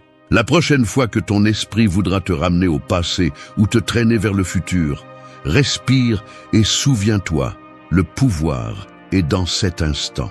C'est ici que la tranquillité est reconstruite, que la clarté est forgée et que la véritable liberté commence. Parce que seul celui qui vit avec une présence totale peut regarder la vie dans les yeux sans fuir ni prétendre. 3. Maîtrise ta discipline. Il y a des batailles que personne ne voit, celles qui se déroulent dans l'esprit chaque matin lorsque le réveil sonne et qu'une voix dit « 5 minutes de plus ». C'est là que se mesure ta véritable force, non pas dans les grands moments, mais dans les petites décisions répétées tous les jours. La discipline ne concerne pas la motivation, elle concerne le but. C'est la capacité de faire ce que tu as dit que tu ferais, même lorsque tu n'as plus envie, même lorsque personne ne te regarde. Celui qui maîtrise sa discipline n'a pas besoin de promesses externes, car il comprend que la constance est le langage du respect de soi. L'erreur la plus courante est de penser que la discipline naît de l'enthousiasme. L'enthousiasme est un feu rapide, il éclaire un instant et disparaît. La discipline est un feu constant, elle brûle lentement, mais forge le caractère. Sur le chemin de la reconstruction intérieure, tu ne peux pas te fier à tes émotions, car elles changent, se contredisent et parfois mentent. Tu dois faire confiance à tes décisions. Le stoïcisme enseigne que celui qui gouverne son esprit gouverne son destin. La discipline est cette forme de gouvernement, l'art de rester ferme lorsque ton esprit veut t'abandonner. Être discipliné ne signifie pas vivre sans repos, cela signifie vivre avec une direction. Il y a des personnes qui courent toute la journée et n'avancent pas, car elles ne savent pas où elles vont. La discipline organise ton énergie, sépare l'urgent de l'important et t'oblige à choisir ce qui te renforce plutôt que ce qui te distrait. Ce n'est pas un sacrifice aveugle, c'est de l'intelligence appliquée au temps. Lorsque tu comprends cela, tu découvres que la liberté n'est pas de faire ce que tu veux, mais d'avoir le contrôle pour faire ce que tu dois. Maîtriser la discipline, c'est aussi apprendre à vivre avec l'ennui. Les grands objectifs se construisent dans des jours ordinaires, dans des répétitions silencieuses que personne n'applaudit. Ceux qui cherchent des résultats rapides finissent par abandonner, car ils ne supportent pas la lenteur du processus. Mais celui qui persévère, même lorsque rien ne semble avancer, découvre que chaque petit acte façonne son caractère. Tu n'as pas besoin de résultats immédiats, tu as besoin de constance quotidienne. La discipline ne se démontre pas dans ce que tu fais une fois, mais dans ce que tu fais toujours. Chaque fois que tu choisis de te lever, même si tu n'en as pas envie, tu renforces ton esprit. Chaque fois que tu choisis de tenir ta parole, même si personne ne te le demande, tu entraînes ton esprit. Chaque fois que tu choisis le silence, plutôt que des excuses, tu affines ta volonté. Cette répétition consciente transforme ton identité, te transforme en quelqu'un qui a confiance en lui parce qu'il sait qu'il tient ses promesses. Il n'y a pas d'estime de soi sans discipline, Il n'y a pas de respect de soi sans effort. Le stoïcien n'attend pas que la motivation le pousse, car il sait que l'impulsion est instable. Il s'appuie sur des principes, pas sur des émotions. Il fait ce qu'il doit faire parce qu'il comprend que sa parole est sa loi. Quand tu échoues, tu ne te punis pas, tu analyses, tu corriges et tu recommences. La discipline n'exige pas la perfection, elle exige l'engagement. L'important n'est pas de ne pas tomber, mais de se relever avec plus de concentration chaque fois que tu le fais. Maîtriser ta discipline, c'est maîtriser ton destin. Cela signifie prendre le contrôle de tes habitudes, de tes pensées et de ton énergie. C'est te regarder dans le miroir et savoir que tu n'es plus l'esclave de tes impulsions, mais l'architecte de ton caractère. La discipline est le pont entre ce que tu dis vouloir et ce que tu réalises réellement. Et celui qui apprend à le traverser sans s'arrêter devient imbattable.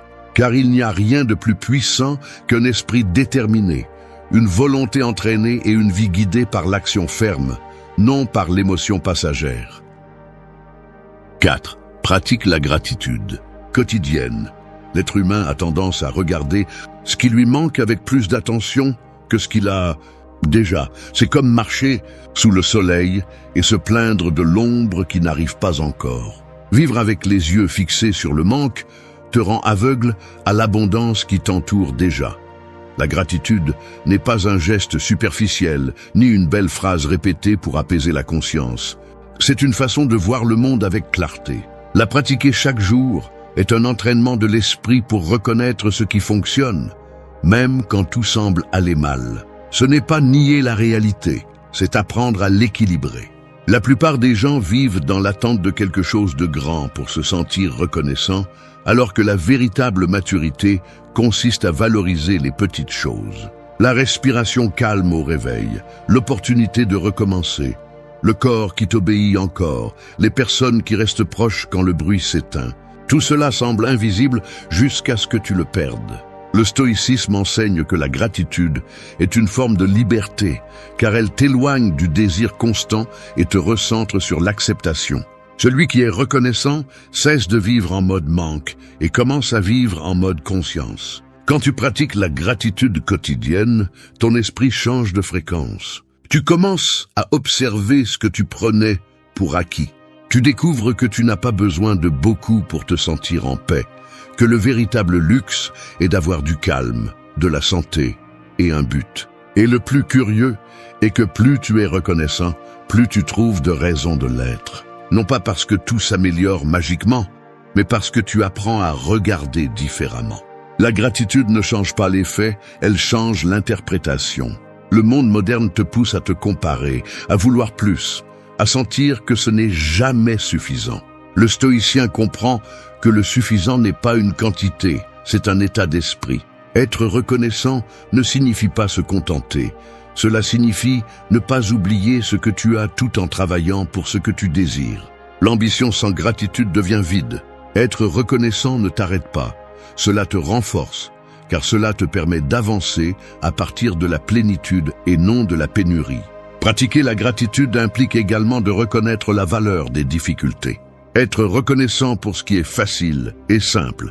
Être reconnaissant pour ce qui te fait mal et de la sagesse. Quand tu es capable de dire merci, même aux épreuves, tu comprends la vie à un niveau supérieur.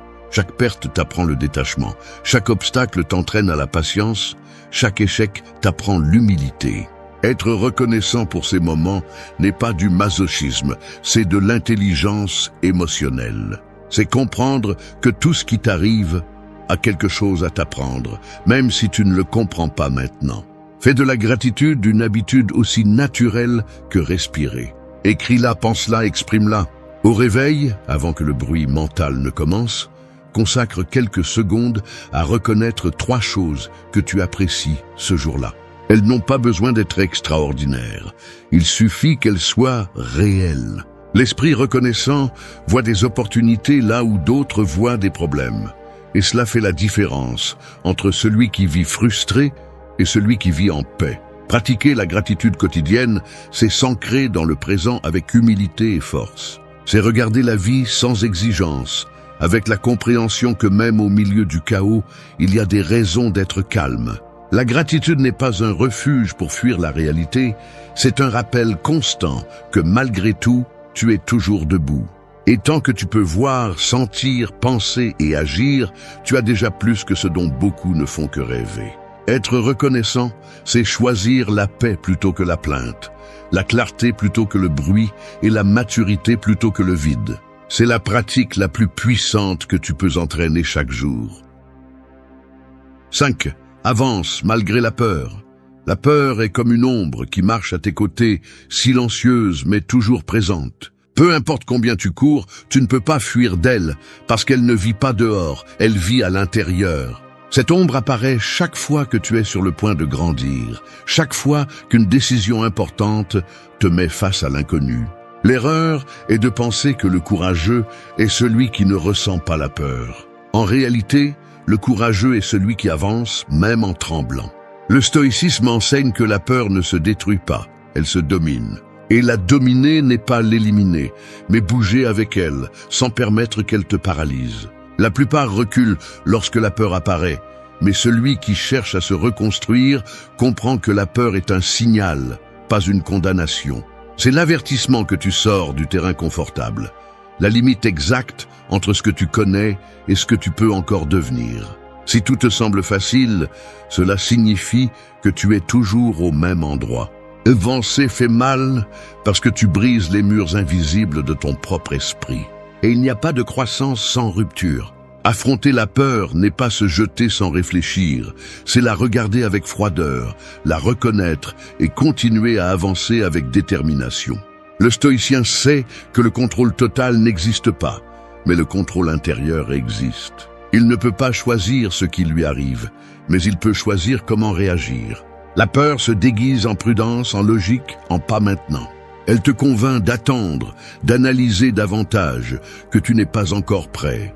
Et pendant ce temps, le temps passe, les opportunités se refroidissent et la vie s'arrête. Le courage ne consiste pas à attendre le moment parfait, mais à agir malgré l'incertitude. La peur a un but, révéler tes faiblesses pour que tu les renforces. Chaque fois que tu l'affrontes, tu découvres une partie de toi que tu ne connaissais pas. Mais si tu l'évites, cette partie se flétrit. Personne ne surmonte la peur sans la traverser. Il n'y a pas d'apprentissage sans inconfort, ni transformation sans risque. La peur est le prix que tu paies pour devenir plus fort. Et ce prix vaut chaque pas. Avancer malgré la peur signifie aussi accepter que tu peux échouer, qu'il y aura des trébuchements, des jugements, des pertes et des silences. Mais derrière chaque chute, il y a une leçon que seul celui qui a osé peut comprendre. La peur ne détruit pas, ce qui détruit, c'est l'inaction. Chaque fois que tu choisis d'avancer, même si tu ne vois pas le chemin complet, tu renforces ta confiance. Et cette confiance devient la base de ta sérénité. Le stoïcien affronte la vie la tête haute, non pas parce qu'il ne ressent pas la peur, mais parce qu'il a appris à la transformer en élan. La différence entre le faible et le fort ne réside pas dans la peur, mais dans ce qu'ils en font. Le faible fuit et cherche des excuses, le fort observe, respire et agit. La peur ne disparaît jamais complètement, mais chaque fois que tu l'affrontes, sa voix devient plus faible et la tienne plus forte. N'attends pas de te sentir en sécurité pour bouger. La sécurité naît après le pas avant. C'est dans l'action que la peur se dissout. Avancer malgré la peur, c'est te déclarer libre du doute. C'est dire à la vie que tu es prêt à tout perdre plutôt que de te perdre toi-même. Il n'y a pas de courage sans vulnérabilité ni de croissance sans inconfort. Si tu ressens de la peur, tu es sur la bonne voie. La peur est la preuve que tu es vivant, que tu évolues, que tu oses encore. Et quand tu oses, le monde s'ouvre d'une manière que seuls les courageux peuvent connaître. 6. Transforme la douleur en force. La douleur est comme une tempête. Elle ne demande pas la permission, elle ne prévient pas, et elle n'a pas de compassion. Elle balaye ce que tu croyais sûr, te laisse nu face à ta propre vulnérabilité et te force à regarder en face ce que tu as toujours évité.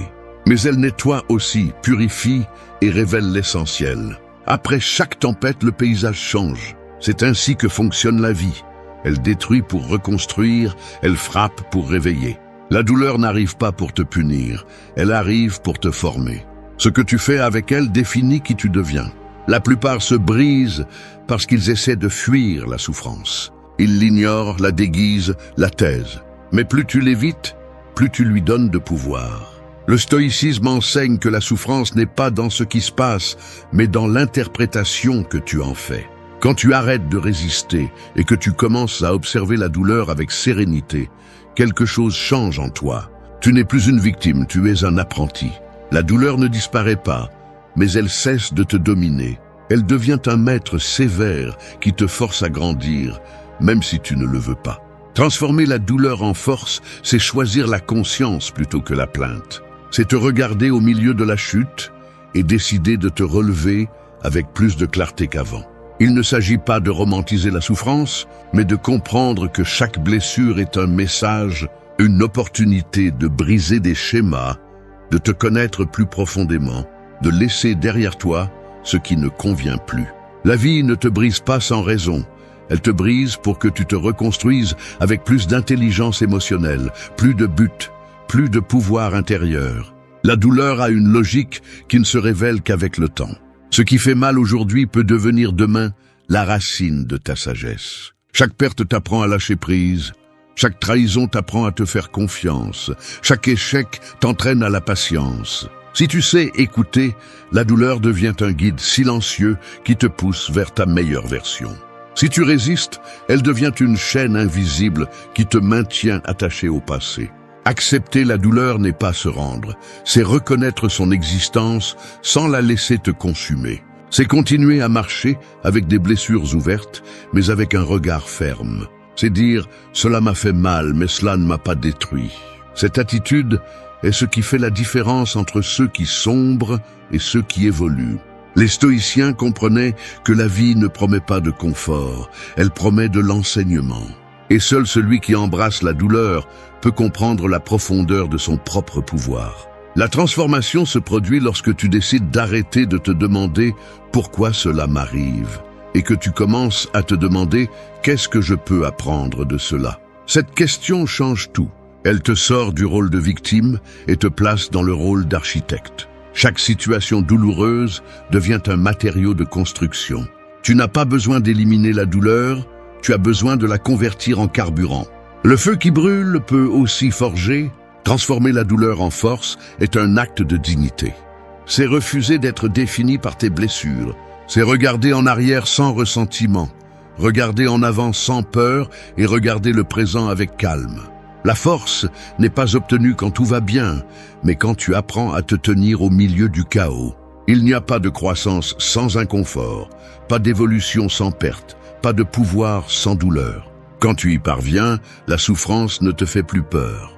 Tu la reconnais, tu la comprends et tu l'utilises. Tu deviens quelqu'un qui non seulement survit, mais qui se renforce à chaque coup. Parce qu'à la fin, la douleur ne détruit pas, elle purifie.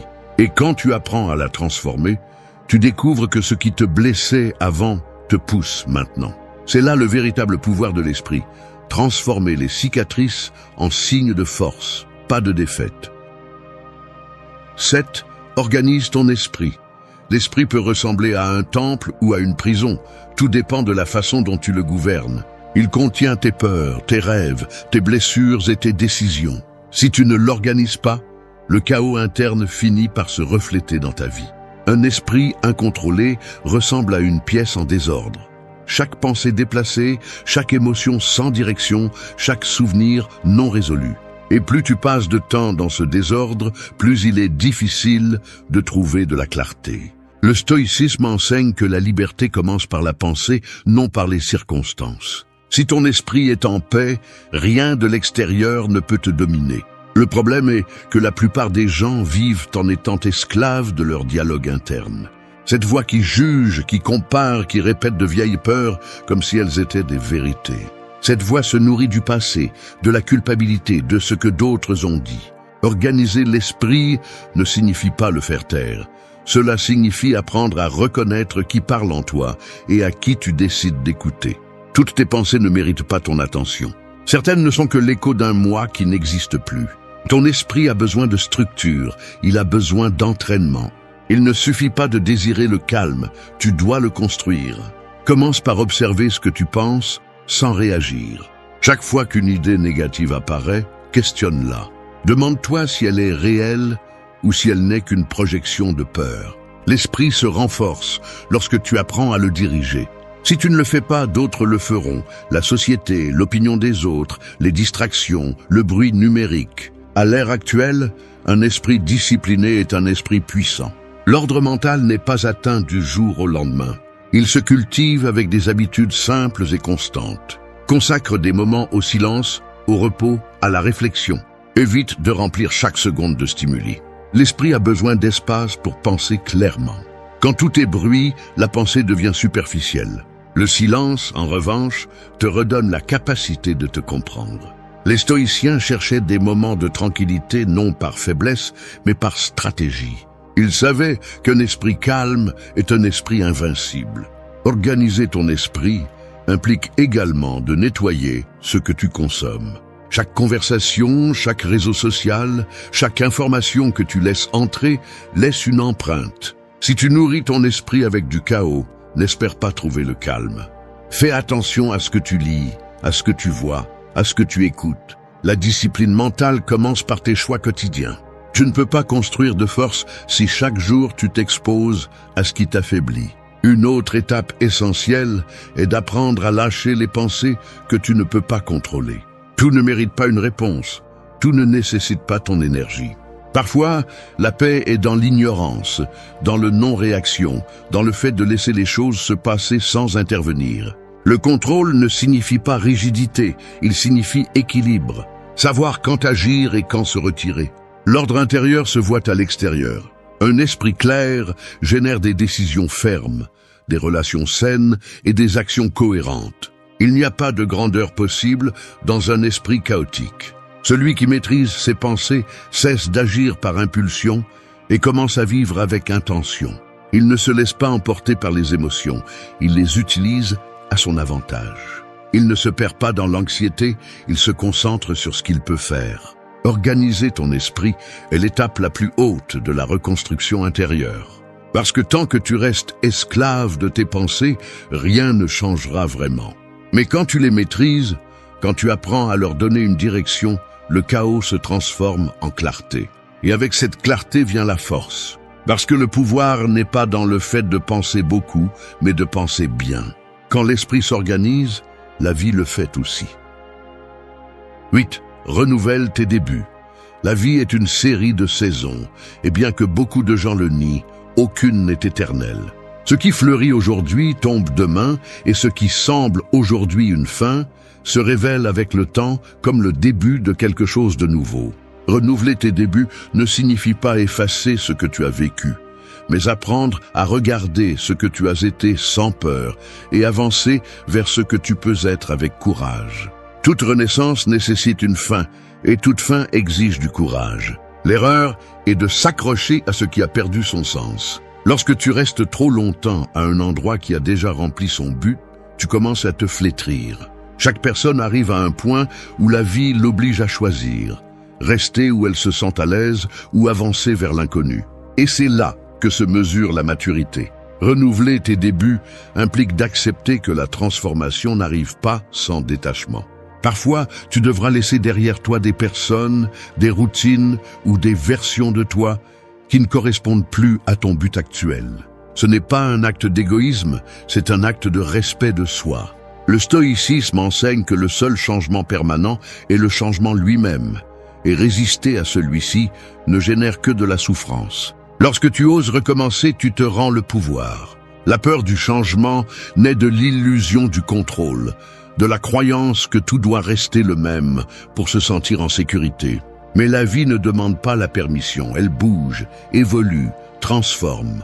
Celui qui n'apprend pas à se renouveler reste coincé dans la répétition, vivant les mêmes erreurs déguisées en routine.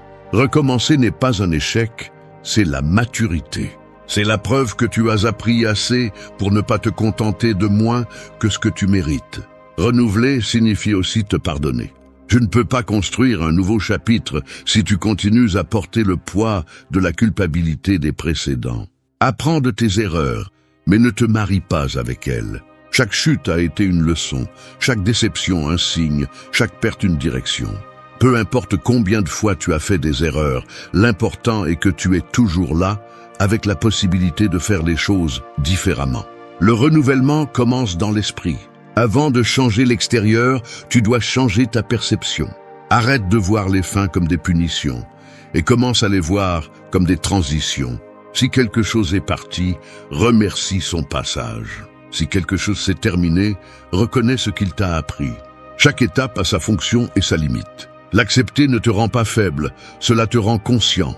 Se renouveler ne signifie pas commencer à zéro, cela signifie commencer à partir de l'expérience. Le stoïcien comprend que la force ne consiste pas à résister à l'inévitable, mais à aller avec ce qui arrive. Lorsque tu acceptes l'impermanence, la peur se dissout.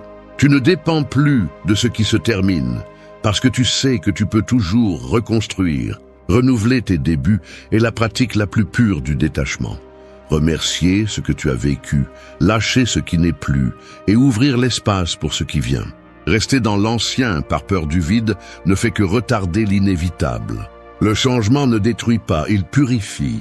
Et lorsque tu te permets de renaître, tu découvres que ce que tu as perdu n'était pas la fin, c'était le début d'une version plus consciente de toi-même. Chaque nouveau début est une déclaration de pouvoir. C'est dire au monde « Je suis tombé, mais je suis toujours là ». Renouveler n'est pas oublier, c'est évoluer. La reconstruction intérieure n'est pas complète sans cette étape. Car il ne sert à rien d'avoir de la discipline, de la présence ou de la clarté si tu n'as pas le courage de recommencer quand la vie l'exige. Chaque nouveau départ est une opportunité d'appliquer tout ce que tu as appris avec moins de peur et plus de sagesse. C'est ainsi que le cycle se répète, mais tu n'es plus le même. Tu as changé, et dans ce changement réside ta véritable liberté. Merci d'être resté jusqu'à la fin de la vidéo. Si vous avez tout vu, commentez « Je suis stoïcien » comme notre signe secret, indiquant que vous êtes un véritable apprenant du stoïcisme. N'oubliez pas de vous abonner et de liker la vidéo si elle vous a plu. Rendez-vous dans la prochaine vidéo et rappelez-vous, continuez à cultiver votre esprit stoïque.